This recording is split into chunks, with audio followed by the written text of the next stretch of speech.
विधिमंडळाच्या वरिष्ठ सभागृहामध्ये आमदार प्रवीण दरेकरजी यांनी माझ्या विरोधात हक्कभंग प्रस्ताव आणल्याची माहिती मला आता प्राप्त होते। माझ्यावर हक्कभंग प्रस्ताव आणण्यासारखं मी असं कोणतं विभत्स कृत्य केलेलं आहे? मी सभागृहात कुणाला 56 जण पायाला बांधून फिरतेची भाषा केलेली आहे का?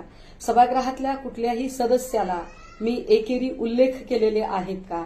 सभागृहातल्या कुठल्याही सदस्याचा अवमान होईल अशा भाषेत त्यांना अर्वाच्य शिवीगाळ केलेली आहे का? किंवा सभागृहाबद्दल काही खोटी माहिती मी पुरवलेली आहे का? हे मला एकदा कळायला हवे। आणि जर माझ्यावर हक्कभंग येणार असेल तर मग सभागृहात बिभत्स हातवारे करणाऱ्या लोकांवर तुम्ही हक्कभंग कधी आणणार आहात?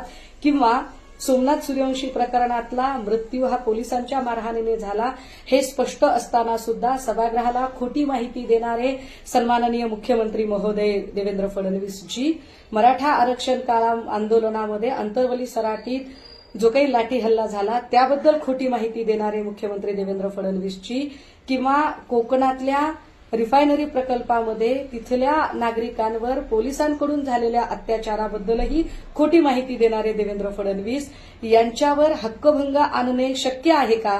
कृपया याची सुद्धा माहिती मला सभागृहाने द्यावी। बाकी माझ्यावर जे काही आपण आरोप कराल त्या आरोपांचं उत्तर मी यथावकाश देईन।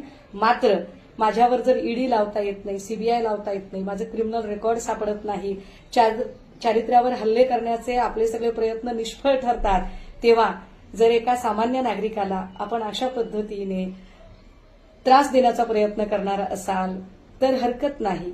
ही संसदीय लोकशाही चिरंतन राहण्यासाठी आम्ही हाही त्रास सहन करू।